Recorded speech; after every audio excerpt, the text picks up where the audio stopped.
My back squat probably looks nothing like your back squat. There is no such thing as a form or a position that is bad as long as you gradually expose yourself to that position or that form over time. Do you feel like it's a little bit different when, let's say, the person actually got injured during that specific movement? Anxiety around movement is actually a huge predictor of a pain response itself, more so than just tissue damage. Dr. Susie Spirlock, thank you so much for being here and welcome to the Broads podcast. I'm so excited to be here. This has been a long time coming, and I'm excited to dive into everything we're going to talk about today. Yay. So I love to start with a little bit of rapid fire. So no long answers here. We'll definitely go deeper, but overrated or underrated? Stretching before you lift. Overrated. What's one piece of fitness advice you wish would disappear forever? Rounding your back during deadlifts is bad for your back. If you could only teach women one barbell movement, what would it be? Probably a barbell box back squat. Ooh, okay. I didn't think you were going to go there, but that's great. Love it. True or false? Pain always means stop the movement. False. What's your most controversial take on perfect form? There is no such thing as perfect form. Form is a spectrum, Because what is perfect anyway? Let's just go right here. It's like, what right? is perfect form? I know it's like, and I don't know where this came from. I don't know really what personal training certifications are teaching or that they're teaching in like physical therapy schools nowadays because I feel like I'm so removed from that in a lot of ways. But, it's this notion that everything has to look perfect and pristine. And if you deviate even just a little bit, you're increasing your risk for injury or you're not performing the movement optimally enough to then it's going to just ruin all of your gains. And one, we have no research to support any of these notions. And then two, there is so much variability in people's bone structure, the amount of mobility that they have, their experience when it comes to training, and the different anthropometrics, meaning how long one bone is to another bone, that can completely change someone's technique and form to where my back squat probably looks nothing like your back squat. And if it doesn't look like a perfect, pristine, upright torso, ass to grass squat, people are just saying, oh, your form's bad. Stop bending over so far in your squat. You're going to blow out your back and have a ticket to Snap City. And that's just not true because there is no such thing as a form or a position that is bad as long as you gradually expose yourself to that position or that form over time. Mm, what does that mean? That means that if I am someone who is just learning how to do a barbell deadlift, I'm probably going to start out with a lot lighter weight. And I am going to probably have more of a flat back when I am deadlifting. However, over time, as I add more load over weeks, months, even years, and I start to let my body self organize, meaning that our bodies are very, very smart and they're going to self organize into the position that makes them the most biomechanically efficient to perform the lift. And when we look at the conventional deadlift, a little bit of lower back rounding actually brings your hips closer to the bar, which requires less force for your body to overcome in order to lift the barbell off the floor. But if we're taking someone who's only ever lifted with a neutral spine or a flat back, and we're like, hey, let's try having you round a little bit more for your deadlift using the same load, the same reps, the same sets that you've been doing for your other deadlift technique, that's where we run into issues. It's not that the rounding itself is bad, but if someone's body is not used to being in that position under that load, that's where things can potentially get a little bit dicey and that injury risk can increase a little bit. So you're actually telling people to try different variations of holding and doing the movements while it's still lighter so that when you go heavier, you can actually feel that tension and do the movement correctly that best fits your body. Yes. I love that. Now, a lot of clients and people will say, I'm really scared to go heavier because they get to a certain point where if they push themselves, they won't find that like perfect form, the technique will drop, and they're really scared of being injured. So, what would you tell them? I usually don't initially tell them anything. I always lead with questions. because I feel like a lot of times in the fitness and the rehab space, people come in and they have these preconceived notions about movement, about injury, about lifting. And if you come in hot with a bunch of this, oh, well, here's what the science says, or here's what we know, or here's what's from my experience, a lot of times that can shut them down and get in the way of building rapport with the client or the patient. So instead of coming in with all the things that I just told you, I like to lead with curiosity and ask more questions. Be like, okay, like what exactly about this barbell back squat and loading heavier are you afraid about? Is it being at the bottom range of motion? Is it what's happening at your lower back? Is it your knees? Is it your hips? And then depending on their answer, I like to know where they gathered that information from. If it's information that is placing more fear into their brain when it comes to the movement. Like, where did you hear this from? Like, what source did you hear it from? And then we can kind of go into a little bit more in asking things like, well, are you open to hearing what we actually like definitively know about this stuff and that we can apply it to your whatever lift you're having the fear with so that we can start to not only chip away at the psychological barriers that someone has to movement, but also stepwise increase their graded exposure to load over time. Because now we're proving to them, hey, it's okay to be here. We're doing this slowly together and also chipping away in the other direction down at those psychological and barriers and fears that they may have around it. That's a really great way to put that is because, like, as we get further along, we have to drop some of these old thought patterns that we had in the past. Yeah. Now, do you feel like it's a little bit different when, let's say, the person actually got injured during that specific movement? Yes, and the biggest difference is we usually have a lot more fear around it, and Yeah. fear, anxiety around movement, fear of different positions that the body is in, is actually a huge predictor of a pain response itself, more so than just tissue damage. So let's say someone had a shoulder injury during a heavy bench press 6 months ago, and they're rehabbing their way back to it and Yeah. they're terrified to do barbell bench press again. Well, my first thing, I'm like, okay, well, we're not jumping straight back into barbell bench press, especially if you're this fearful of it. Because if we jump straight back into it, you may become so fearful that you trip a pain response within your nervous system without any actual tissue damage further taking place in the shoulder itself.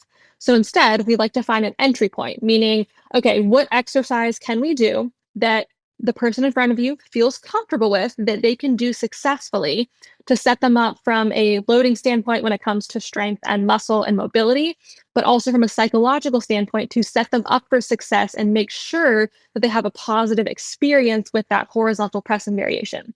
So for some people, that might look like one of the Swiss bars that has the two bars across and then the bars vertical in the middle because we can get the shoulders into a more neutral position. Sometimes it means going to dumbbells, and other times it means going all the way back to a seated chest press machine. There is no right or wrong exercise on what we're starting with, but that entry point is so, so important in order to, yes, have the adaptations of the tissue, but even more so prove to them that they can do this movement pattern in a way that's not going to hurt or harm them. And then we build up from there. Yeah, that's such a great way to put it, and we're taking those steps to get back there so that it feels comfortable for them as well. Now, from your research, would you say, like, what do you feel like is the percentage of people that actually do get injured in the gym versus out of the gym? It's really hard to say. I Yeah. don't have any like definitive numbers on it. I know there are some studies floating around that prove that in the gym lifting weights is less injurious than like playing sports, which is pretty Yeah. cool. I don't know if there's any data like comparing in gym injuries to just like daily life injuries, but I will say from experience and from the clients that my team and I treat and train, we kind of have a mixture of both. We do have Okay. a handful of clients that had injuries happen within the gym, whether it was a dumbbell lift, barbell lift, whatever, what have you. And that's almost always due to one of two things. One, poor programming that is just overloading the body entirely too much, or two, under recovery. And when I say under recovery, I don't just mean like, oh, like rest days from the gym. I'm talking about sleep, stress, nutrition, because all of those things really, really impact how our bodies perform and can a lot of times be more predictive of injury risk than the things we're actually doing in the gym itself. And then we have the other camp of people that are doing things in the gym and lifting and training, and maybe they help their friend move a heavy mattress out of their apartment into a new house. And then they have an injury in that regard. And that's usually due to, again, the sleep, stress, nutrition aspect. And then the other part of it is looking at their programming, and maybe they may have not had as much variability of movement. If they're only ever doing movements that are just training in one plane of motion and not having any rotation, or training different movement patterns that look a little bit funky, then how do we expect the straight sagittal plane deadlift to translate over to lifting a heavy, awkward mattress where you're going to have like one knee up and your back's going to be in a twisted position? So we get a mixture of two of those kind of different scenarios when it comes to my business and my online rehab. Outside of like making sure that you're moving on every plane, we're looking at volume. What else could you see that you would be like, oh yeah, what's going on with this program? Or can you like call out any other red flags when it comes to programming? Yeah, so looking at someone's programming, obviously the number of exercises is the Yeah. first thing we look at, because so many people think they need 10, 12 plus exercises per session. And we get to a certain point in training where we have junk volume, which means there's a certain level of volume that you need in order to have tissue adaptations when it comes to gaining muscle, gaining strength, getting all the wonderful, nice, juicy benefits of lifting weights. Anything Mhm. over that, it's not technically going to cause injuries or give you injuries, but it's kind of like wasted time and wasted energy almost, because Yeah. now we're getting closer to the point of no return, to where we're not really seeing any extra benefit to the positive adaptations we get from lifting. And so, number one, looking at how many exercises we have in a session. Most people have entirely too many exercises. And really looking at a good solid program, you want a few prep exercises, not because warm-ups are technically going to prevent injury, but they do get you physically and psychologically ready for a lift. It gives you some time to get some blood flowing, get some blood pumping. So I usually like to see anywhere from 2 to 4 prep exercises that are taking about 15 minutes to complete, and then going into your main compound lift, which could really be anything depending on the person and their goals, and then 3 or 4 accessories after that compound. And that's it. And most people look at it and be like, well, what do you mean that's it? And I'm like, well, if you're training in a way where we're training close enough to muscular failure, then we don't need 15 exercises per session. We don't need a ton of supersets. We don't need every single exercise to be 4 sets of 12 reps, where we're really just kind of pushing for that burn or the sweat or increasing our heart rate when it comes to these lifting sessions. Now that's another mindset shift for a lot of people because I don't know about you, but I came from a hit background that was like more sweat, more reps, more things. How do you get them to that point with, I'm sure I know you're going to say we're going to kind of step back a little bit, but like, what does that look like? If you're like, well, this worked for me in the past. I just am not seeing the results that I want to see anymore. So how do I go from 12, 15 exercises and burnouts at the end of workouts and like doing more, more, more to going to 4 or 5 exercises in a workout? Yeah, first thing is building trust. Okay. And then really trying to figure out what their goal is, because some clients don't have the goal of training for brute strength, of doing like 3 rep sets with their heavy compounds, and that's okay. Right. So it's really kind of tailoring it to the person in front of you and saying, hey, I know you're used to doing like your 15 different exercises. We're going to chop that down to like 8, and we're going to start there. And then we're going to see how you feel, and then we can chop some more. But if your goal is, which a lot of women in this space, their goal is to quote unquote tone their muscles. And in order to Yeah. tone, we need to build muscle and then have a low enough body fat percentage to see that muscle. And we do this not by doing 15 exercises per session. We do this by being intentional, taking things close to failure, and allowing enough time for recovery between those sessions. So it's really kind of a work in progress, I'd say, when it comes to getting these clients to understand, okay, if this is your goal, then this is what we need to do. And if they are someone who really loves the hit and the burn of muscles and to get their heart rate up, guess what? We can program some more hit style sessions on some of your non lifting days. There's not Mhm. a world where you only have to do sessions where you have 4 to 5 main exercises and that's all you do. No, we can have a mixture of both, but they should be on separate days because they are training different energy systems and they are training just different goals in mind when we look at everything across the week. Yeah. Now, when I hear, I'm totally in your boat when it comes to programming. Our workouts are 5 exercises total. When people might hear this and they're like, well, she just told me I had to move on every plane. I had to move in different ways. Like, how am I doing that with 5 exercises? Like, what would you say to that? That's where super intentional programming comes in. So, programming is like a little dance, and there's tons of programs out there, but there's not a lot of good programs out there. Good ones that are very intentional about taking a client's goals, making sure we're programming for that goals, also looking at their injury history or their current pain points and programming for those in too. We Mhm. can get some multi-planar work in with some of the warm-up movements and then go into our main compounds. And then we can also do some more multiplanar stuff at the end, like the last 1 or 2 exercises that someone has. And Right. so, for example, a lower body day, that could be a split stance hip airplane, working on getting into hip internal and external rotation and really kind of controlling that, going to a reverse lunge to a curtsy lunge in order just to create some more tension within those muscles for awareness. And then I really like to put in a plyometric movement right before that main compound because it taps into something like that's called post activation potentiation, where we excite the muscle fibers, the type 2 muscle fibers within our bodies, which can then correlate to better strength output for the main compound. So let's do like a banded broad jump, pun intended, because this is the Broads podcast. And Mm, then love it. we can go into a barbell back squat for the main compound. And then we can do a Cossack squat. And then we can do a rotational cable step down. And then finish off with a single leg box squat or even something like a sissy squat. So we're getting multiplanar within the curtsy lunge in the beginning. We're also getting rotational multiplanar within the hip airplane and the cable step down.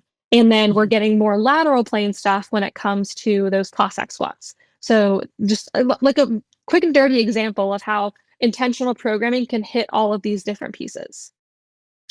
Why do you think women are told, even today, like from doctors, that lifting heavy is bad for your back, or they shouldn't lift if they've had ACL or back injury in the past? Like, why do you think that still happens? It still happens because academia is about 10 to 15 years behind the current evidence. Okay. So even when I graduated from physical therapy school in 2020, a lot of the stuff that I learned in school was already outdated, which sucks. It really does suck. Yeah. But we have to remember that medical schools, whether it comes to becoming an MD or a DO, and even degrees like physical therapy, even chiro, the purpose of these uh, courses or degrees is to pass our boards so that we can get our licenses to practice. It's not so that we are the most efficient and up to date with the current evidence. It's so we do no harm to patients and we can take and pass our boards. And that makes the schools look good and the boards look good. So when you get out, it's really kind of up to the provider to further their education and get up with the current evidence. And if you don't do that, then you get stuck in the rut of giving these outdated, preconceived notions to your patients and clients because just because you don't know any better. And so Mm. that's where things can get a little bit difficult because you have some MDs telling clients who have disc bulges or disc herniations, hey, you shouldn't be lifting weights. And then you have the up to date fitness forward rehab professionals on the other end that are like, no, finding an entry point and lifting weights and getting blood flow to that area and allowing time for this disc to heal is the exact thing that you need to feel better.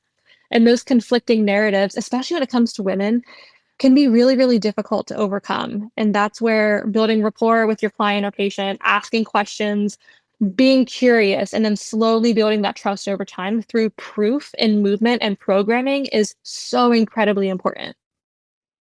Yeah, I love that. Like, honestly, in our last 20 minutes of conversation, it's like we've got to do things slow. Like, everything is going to take some time to get there. And when you're told, though, from a medical professional that like you shouldn't do something, for the most part, you want to believe them. And so it probably takes some time even to like kind of reverse back and be like, is that actually true? And so I guess here is, how can people know, how can women know that like that the answer they're getting is not the only answer? I like to tell everyone to approach anything you hear with curiosity and or skepticism, even from your doctors. I'm not saying, to be disrespectful and be rude, but if they're telling you something with like absolute certainty and there isn't much nuance kind of woven in with their answer, then that's like a little flag that should be going up and being like, "Hey, if they're speaking in absolutes in black and white, like something's not right here. Like I want to ask questions." And so don't be afraid to ask questions to your provider and be like, "Hey, where did you hear that I'm not supposed to do any lifting?" Or like, "Do you have any rationale or reasoning behind that?" And if it's like a deer in headlights and they're like, "Oh, well, that's just what you're supposed to do. You're just not supposed to lift anymore." Then you can Yeah. leave there knowing, okay, this wasn't the right answer. Or if they're like, "Oh, well, I've read research and tried to keep up on this, and this is what the research is saying," then ask, "Oh, what research have you read? I'd love to read it. I'd love to Mhm. have it." And if they can't provide that for you, then that's another sort of telltale sign that they're probably just speaking out of their booty and giving you absolute answers that they have been giving for the last 10, 15 years without really kind of moving in the right direction when it comes to what the science is really telling us. I think if people are always looking for a yes and no answer, then they're removing themselves from the situation. It becomes easier. And Yeah, so, with this curiosity and awareness comes more reflection back to yourself and better movement and better, you become a better athlete and better coach and client, all the things. But we have to like really be, we have to ask questions, because if somebody's just saying like no or yes, it's like, well, why? You almost kind of have to go back to your like childlike self. Why? What's the purpose of this? To be able to ask those questions. absolutely. And I love that because my little niece is actually 3 years old right now, and she's always Yeah. like, when I tell her something, she's like, "Auntie Duty, why?" And I have to explain it to her. And I'm like, just like you said, I wish more people, especially when it came to healthcare and fitness, women especially, because we are just crapped on when it comes to healthcare and fitness and just good information out there for us, is just, Yeah. ask why. And if, like you Yeah. said, if it's yes or no answer or black and white, like we need more nuance. I am known for painting the world of rehab and fitness a colorful rainbow with my paint palette because I'm so tired of just the black and white answers that are repeatedly being given out to really anyone, but especially women when it comes to health and fitness. So let's talk about that. Like, what do you feel like women need to understand about pain? Ooh, that's like a really loaded question because women are incredibly more quote unquote hormonally complex than men. Yes, we have physiological differences between men and women. We know that. It's not a secret. Men's hormone windows are like 24 hours and ours are 28 to 35 days. Obviously, there's a difference between the two of us. Yeah. So when it comes to pain, obviously women's pain levels can fluctuate throughout the months, throughout their menstrual cycles, especially women who are not on any birth control or any hormonal IUDs or anything like that. But with that, we still respond the same way as men do to lifting, gaining muscle, and gaining strength when compared at relative levels, meaning that at low, moderate, and high reps, if we train close enough to failure, even irrespective of menstrual cycle phase, oral contraceptive use, or menopausal status, we are still gaining the comparable muscle size and strength at similar rates as men are. And I think that is so hard for a lot of women to realize because they're like, well, wait, my body's different. I go through these hormonal fluctuations throughout the month. And the answer is yes, you do. And you still gain muscle and strength at similar rates as men do. I love that. And I love that you're using yes and. I just started taking an improv class recently, and it's like, instead of saying yes, but, or like no, but, you're like, yeah, that can be true. Just like with all this nuance that we've been talking about, pain can be true, and there's ways to work around it. And our body's ever changing. I do think also, Susie, like there, women are kind of, we're taught to be fragile. We're taught to be small. We're frail. But like the whole goal in strength training is that we are stronger so that we don't become those women. And so is there any kind of like little piece of when it comes to pain for women specifically that you can help women understand that like the stronger we are, like the less likely we will be to get pain later on? Yeah, and that is a good point, and I'm gonna talk more about the yes ands, Yeah. because notoriously, when women are in pain, we are less believed. If you are a man and you go to your primary care and you say, "Hey, I'm having a lot of lower back pain." Well, guess what? They're gonna refer you to physio. They might order some MRI scans, which I, in my expertise, would say to avoid MRIs unless you're having red flag symptoms, which is like a severe traumatic event, tingling down the legs, loss of sensation in the genital region. That's a whole nother can of worms. But Okay. it's the healthcare system is way more proactive when it comes to men in pain. But women are in pain, they're like, oh, you're just stressed, or oh, you're just anxious, or oh, you need to eat less, or you need to lose weight. So, in a way, women in pain, we've been conditioned to believe we're a little bit crazy when we hurt, and so that makes us be a little bit less proactive about talking about it, which can then lead us to be like, oh, well, if it's all in my head, then, maybe I am frailer, or maybe I shouldn't be doing all these different things. And loading our bodies, strength training, lifting, and doing cardiorespiratory exercise is still the way through in order to help our bodies feel better now and to prepare our bodies into the future to be able. Because once we hit perimenopause and that estrogen starts tanking, guess what else starts tanking? Our bone density, our muscle mass, which can then increase fall risk, which can then increase incidence of lumbar compression fractures and hip fractures. And then our quality of life is now a hell of a lot harder, and it increases our overall risk of death. And that's the scary stat. Like that's the scary part. And I've even had people on social media be like, "Oh, well, why are you trying to scare women into strength training?" And I was like, if you're not strength training throughout the lifespan, like you should be scared. I worked in the hospital system for 3 years before I left that to start my own business. I have seen and experienced firsthand what happens to women when they become frail after menopause, when they don't exercise throughout the lifespan, and when their family members now have to make these really tough decisions, life or death decisions, when their loved one is lying in a hospital bed with a hip fracture and now can't get out of bed and now has to go to a skilled nursing facility. Yes. Oh my gosh, I'm so glad you said that because sometimes you have to give that little scare for people to see how like valuable it really is. But I don't know if you've gotten this, Susie, but because I definitely have the my grandma's 90 and has never strength trained a day in her life and she's totally fine because there are people out there that, have what do you say to that? I'm sure you've Do, heard it. You're do you shaking. want to, yeah, like, do you want to gamble with that or not? Like, yes, part of this is genetics. And, Yep. you know, we can have genetics where we're predisposed to hang on to more bone, and we can have genetics where we're predisposed to have more bone reabsorption, where our bone mineral density tanks really quickly as we go through perimenopause and menopause.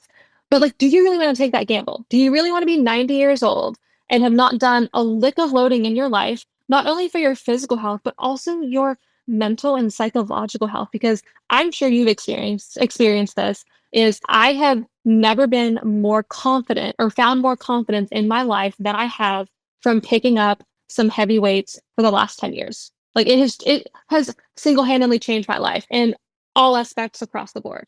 So not only are you doing it 100%. for your physical health, but like your psychological and your mental health and your self-development and just feeling like a badass bitch whenever you walk into the gym or walk into a room because you've built that confidence. So my response to that is like, do you want to take that gamble or not? And if they say yeah, then I'm like, okay, well then as long as you're aware of what you can do to prevent this and you're choosing the other route, that's on you. Like I've done my job to provide you Yeah. with the education, and it's up to the person in front of you to take that education and take that advice and do something about it and create an actionable plan. Let's talk about genetics. How dispos why can't I say this word? So Predisposed? How predisposed are people that have had injuries, pain from parents? Like how is that actually, you know, something that could be involved in genetics at all? yeah, so we do have a ton of different genetic markers. all from how our collagen fibers are acting, from how our body, just all the different processes with our hormones and methylation, and how much just base level inflammation someone is kind of holding on to. So, yeah, we do have genetic factors that can influence all of these things, which can then influence a pain response or an injury risk.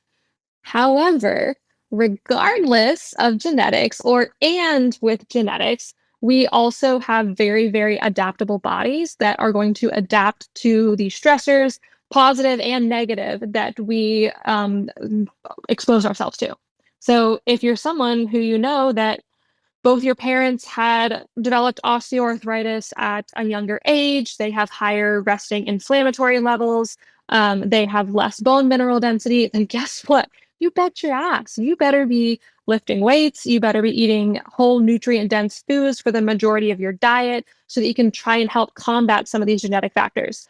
Are genetic factors the end all be all? No, but they can influence how someone experiences pain and injury if you continue to feed into those genetic pathways that you're predisposed to.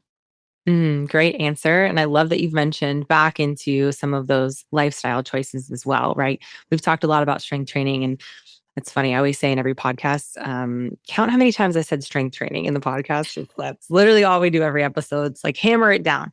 We've also talked about the recovery, the sleep, some other lifestyle habits. Like, how does that influence women as they age, especially as you had mentioned perimenopause, getting into their 30s and 40s? Like, how does it actually influence? Massively. And that is the piece that I feel like a lot of women miss, especially because we've constantly been fed we need to exercise more, we need to eat less, we need to be as small as possible, we need to avoid the big weights, they're going to make us bulky. And we've been fed all of those narratives our entire lives. And so when we sort of look at those lifestyle factors, if we are under eating, our body is not going to be operating at its best. Our hormones are going to be all out of whack. We're probably going to have gut issues. Our bodies aren't going to be able to recover. We're going to be super fatigued and tired all the time. And then lower amounts of overall caloric intake can influence our sleep because our blood sugars could be just totally tanking in the middle of the night, which can impact our ability to get deep sleep, which can then impact our ability to overall recover. So it's just like everything together, we gotta be sleeping. And women actually need more sleep than men. I know like it's recommended like the 7 to 8 hours or 7 to 9 hours, but we actually need more. So if you can try and push towards the more like 8, 9, preferably 10 hours. I mean, I myself get like 10 to 11. I am basically a koala, but that's okay. And I realize not everyone's gonna need that much sleep, but we've gotta look at the lifestyle factors, consistent sleep and wake times, eating some sort of breakfast in the morning. Coffee is not breakfast. Making sure we're getting enough calories throughout the day when it comes to protein, fiber, carbs, and fats, because we need all of those. And then our stress levels, like our nervous system is so, so malleable to either positive things when it comes to being able to manage stress, slowing things down you're doing throughout the day, doing some deep breathing techniques, protecting your peace when it comes to things that you know are going to stress you out.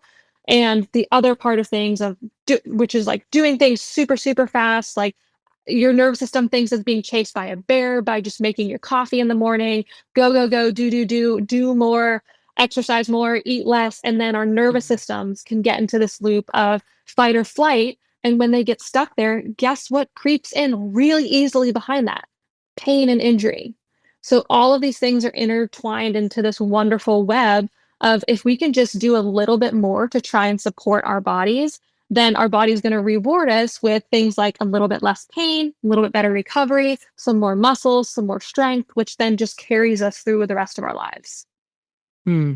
All those are so important. I feel like often forgotten. And I think that as women that get into the gym and start to strength train, those other things I would say, and you can tell me if I'm wrong, kind of almost fall into place. It's like when you get confidence and lift heavier and feel stronger, you will sleep better, you will eat differently, like you will show up differently. And so that's kind of the foundation of what we do at Broads is like, okay, how can I get you feeling really strong in the gym? So all these other things kind of fall into place. But they definitely take work, and just like those stepping stools that you had mentioned earlier. So I want to chat about well, first of all, pots. I know you have pots. I love to like, and actually I think I first really got introduced to it maybe from you, and just wanted to like understand it a little bit more. So with chronic conditions like POTS, hypermobility, endometriosis, like you're typically told to like take it easier. So how do you build strength? Maybe you can kind of share your journey a little bit and like what it is and how we can help women feel like they don't have to take it easy. Yeah. So, quick little cliff notes of my history. I got Yeah. COVID in 2020, like the first nasty strain that came about, and that's Hmm. what developed into long COVID, which then developed into POTS, and also MCAS, which is mast cell activation syndrome.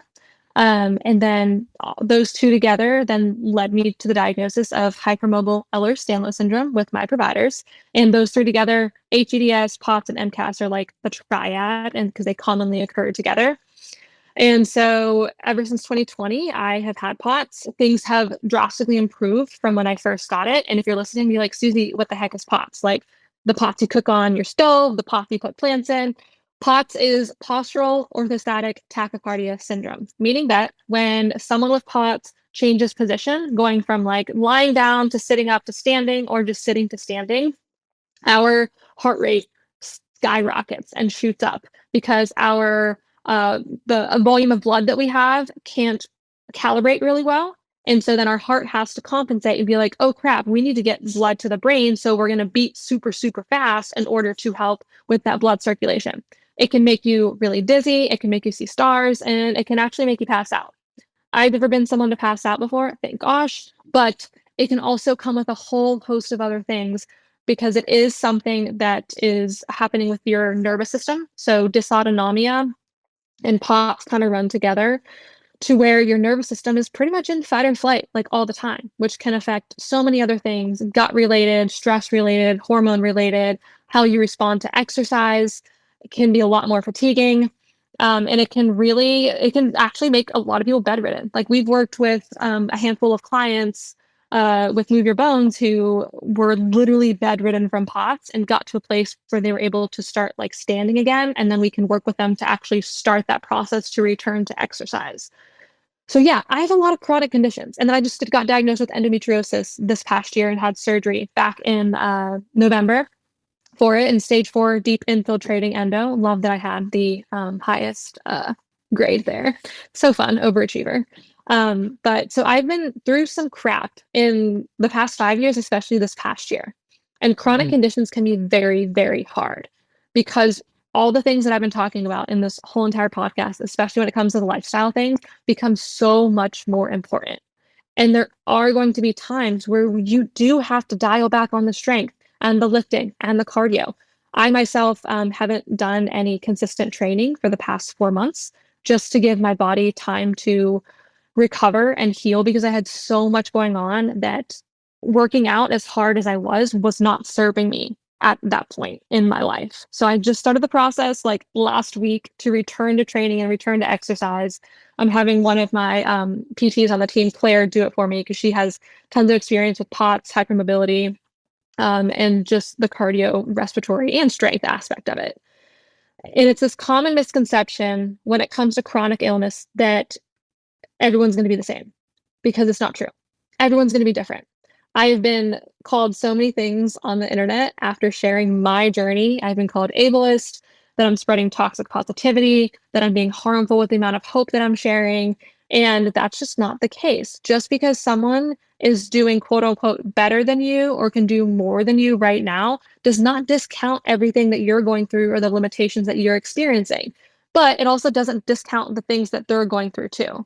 And that's a huge, huge, just, I feel like, thorn in the side when it comes to the chronic illness community. Mm. Interesting that like basically where you're at in your journey as you're sharing it, people think that you're being too positive or seeing too good of things when they're going through a way harder time. Hmm.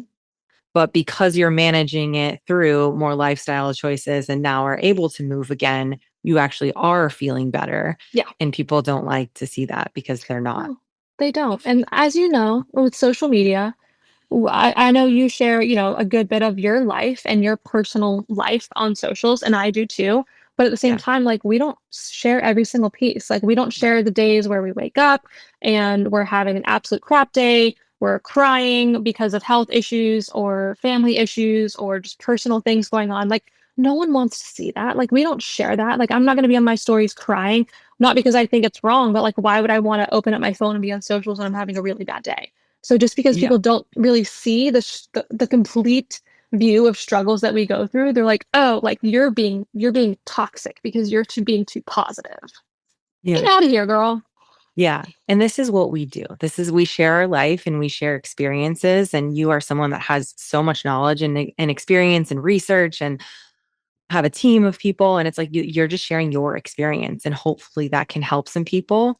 And I always like to tell everyone this, like when you get on social media, there's always going to be people that are just going to be hateful. I'm sure you get a lot of people that love you and love the fact that you are putting yourself out there and your experience, because everyone's, just as we mentioned, like everyone's is going to be so different. But when it comes to social media, I'm glad you brought this up. A lot of people see things like do this one movement and you'll cure your back pain forever. I see your eyes rolling, or this is the perfect way to squat. Like we can go back to like what we were talking about earlier. Like besides just calling it like a red flag, how do people manage like some of this misinformation on social media and like find the resources that are best for them without getting caught up in like the easy way out? That is such a hard question because I literally wanna bang my head on my freaking degree behind me right here because those posts are clickbait. They are only to increase engagement, increase viewpoints so that Right. the account can grow. These people do not care about you. They do not care about you feeling better. They care about you doing their one exercise, signing up for their program that they did because they had you follow them or find them through a clickbaity reel or post. These are red flags. These are the black and white posts I'm talking about. Yeah. And any advice to anyone listening is either unfollow them or click the three dots at the top and then say not interested because these posts are not going to serve you. They're going to create some false hope at the beginning and then leave you frustrated and leave you with even more or even further away from the progress you could have had if you were working with someone or following someone that approached injury and form and lifting in a way that we should be, which is with the nuance. You want to look for that paint palette of colorful pastels all over someone's post. Whenever it's black and white, you kind of want to turn around and go the other direction. It's really hard because those are the ones that go the most I viral and you know. just I don't know. God, it's so frustrating. I'm like, Nuance, it's just unsexy. Like, how can we make it yeah, sexier? Like, we got to you make it can't. like, oh my God, you can be this and this and this and this. And people are like, I am this. Yeah, and that's the hardest part is it is unsexy and it's boring and it's monotonous. But guess what? Like, do you want the sexy thing that's going to help you feel better for 2 minutes? Or do you want the unsexy, boring, rewarding, hard work, long-term solution that is going to help you feel better for 20 years? And that's really what it comes down to. I think a lot of this has happened more so across the past 5 to 10 years as social media has become more popular and more ingrained into our societies and our daily lives because we can just open up our phone, we can find a recipe for anything we want, we can find a workout or an exercise for anything we want. Like the world is at our fingertips. And because Mhm. of that, people think that rehab and results in the gym and getting out of pain should be the same way. Rehab and gym results are not Amazon Prime 2-day shipping. They Yeah. are a long process. And so if someone is trying to sell something that's like a 4-week, 6-week result, like that is a red flag going up. Like this is not possible. If someone is selling a long-term solution of like, hey, this is going to take months. This is going to take 4 to 6, maybe 9 months, maybe even a year, if you Mhm. trust me through this process, like we will get you to where you want to be, regardless of what your goals are. And the unsexy, boring part is where you want to be if you want to have results. Period. I know. Yeah. It's just like, gaining muscle or building strength in the gym. It's like you're doing a squat week over week, a hinge, a push, a pull. It's always the same, right? You had mentioned in the beginning, like your favorite barbell movement or one that every woman should be doing is a barbell box squat. Yes. Can you tell us about that and why? So, it's really hard to pick one movement because I'm, again, the nuance, not the non-black and white Yeah, girl over yeah. here. Of not everyone needs to be doing barbell training. If you don't like the barbell, if the barbell causes you pain and discomfort, if you have no interest in using the barbell, then guess what? You can have great results with machines, great results with dumbbells. Yeah. And I really do love a barbell back squat because the box gives you a little bit more support because a lot of Yep. people, especially women, when you put a barbell on your back, it can be a little bit scary of squatting down and there's like nothing to catch you down there. So the box provides not only some more confidence and support, but it also gives you a tactile cue of where you want to stop the movement. If you're someone who is recovering from like a knee surgery, you want to pick a higher box so that you can work within the range that you have available and then slowly decrease the height of the box until you can get to a comfortable depth. If you're someone who is just learning the movement right out the gate, then you want to pick a box that gets you right to about parallel, which is where when you're in the bottom of that squat, your hip crease is in line or right below the tops of your knees. Mhm. You can even add pauses at the bottom there where we are really kind of getting as much glute, adductor, quad, and hamstring tension as we can, and then coming back up. And the squat is a foundational movement pattern. We all need to squat. You need to squat to get up and out of a chair. You need to squat to get into your car. You need to squat to like get down on the floor. So this is something that's going to carry you on throughout life. So although I said barbell back squat to a box, you can do a front squat with a barbell to a box. You can do a goblet squat to a box. Anything of where you're doing a squat to a box, I really think is a very, very foundational exercise that we can make attainable to literally anybody, regardless of what you're going through. Is there any movement you're like, "Oh, I just hate this. No Burpees. one should do it." Excuse me, burpees. I hate burpees. You hate burpees, but is it a movement that no one should ever do?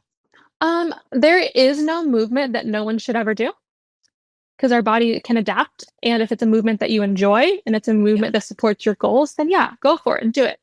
But when we're talking about the return of investment with a burpee, it's kind of like a jump, and then you're coming down to the ground, and then you're on a push up, and then you're kind of getting up and jumping up again. I would prefer to break those into different parts and train them differently. So, like, let's just do some plyo push ups instead. Let's do some vertical depth jumps instead. I would like to break it up. However, if you are someone that loves burpees, like I'm not sitting here telling you to not do burpees. If you love burpees, include it on one of your HIIT or your circuit days. Just don't include them on your strength or hypertrophy days. Just separate the two a little bit. Mhm. So let's end with this. For someone avoiding the gym, that's like, I'm just scared of getting re-injured. They don't want to get hurt. Maybe they're just scared of the gym in general. What do you feel like is one thing that they can do to get them closer to the gym or just closer to like lifting weights again? Yeah. So if you're someone who has never been in the gym before, or you just had an injury and you're trying to get back and you don't have the financial resources to hire a top tier coach or PT to get you there, because I know that's not attainable for everyone. Mhm. What I want you to do is I want you to go to the gym and I want you, even Planet Fitness, really any gym that has access to machines. I want you Yep. to pick 3 to 5 different machines to hit, and you're gonna do those 3 to 5 machines. It can be lower body focus, like leg press, knee extension, hamstring curl, glute kickback machine, or it can be upper body where we're doing seated shoulder press machine, chest press machine, and then doing some bicep curls and triceps. I don't care what it is. Get you some machines. Or if you're like, hey, I really don't want to do machines, then grab yourselves 2 different sets of dumbbells, a lighter set and then a moderate heavier set. Go put yourself in a corner of the gym and you can do some dumbbell movements of these. I feel like a lot of times when it comes to fear in the gym in general, it's fear of judgment. Because if you're new to the gym, you don't want to be judged. You don't want people to watch you. You don't want them to look at you because you may not know exactly what you're doing. And that's okay. Guess what? I didn't know what I was doing when I started. And I'm sure you sure as heck didn't either. But you have to start with something. And then it's a pretty similar thing of someone who's coming back from injury. If you're coming back from injury, start off on some machines. Or amazing things that you can do is realize that you don't have to do everything through a full range of motion. So if it is I always like to go for load first. If a certain amount of load hurts, then guess what? You're going to decrease the load you're going to work there.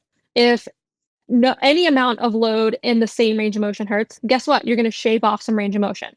If you try doing that, then you can mess around with tempo, meaning how fast and slow you're doing an exercise. If that still sucks, then you can mess around with a different exercise variation entirely to where you're still training the same movement pattern like a squat, but in a different way. So if barbell back squats hurt and you tried all those things, it still sucks. What does a goblet squat feel like for you? What does even a leg press feel like for you? So there are endless options about finding an entry point to exercise. Just most people don't realize that they exist and that they're there. So good. And I also love that you've mentioned tempo several times. I think that that's a huge resource for a lot of people, that is very underrated when it comes to programming and training in general, just also mitigating injuries, but also working through injuries, getting better at the movement pattern, increasing range of motion. Like there's so many really great pieces to tempo training as well. So, gosh, I feel like we could talk for another hour, Susie, on so many other things. I This was so awesome. I'll have to definitely have you when you're back in Austin in person. But where can people find you? Where can they learn more about you and hear about your program and everything else you do? Yeah, so you can find me and my team at www.moveyourbonespt.com. We do offer 100% online rehab and fitness coaching, which I would say the majority of our clients are rehab clients where they've had an injury and they want to get back to training, or they've had an injury or a surgery, they've gone to traditional cookie cutter PT, given the super easy low level exercises, but want to get back to training. And there's this huge gap there. And so we help them get back to doing that. And then I also have a group strength training program. If you're someone listening and being like, oh, like how does Susie program or how does she run this? It's called Supple Strength. Love to have you. It's like $37 a month. You can also find me on Instagram at dr.susie.squats. I post a lot of free educational stuff on there. I'm a little quirky, I'm a little feral, but we have lots of fun over in my corner of the internet.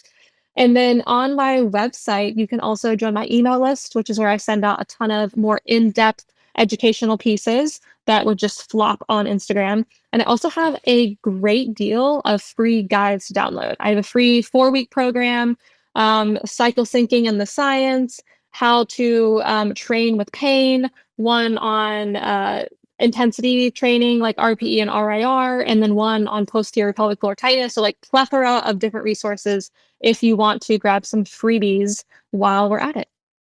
Amazing. Well, we'll have to definitely grab the links for the show notes so that people can see that as well. But thank you so much for being here. I so appreciate your time and can't wait to have you back. Absolutely. Thanks so much for having me.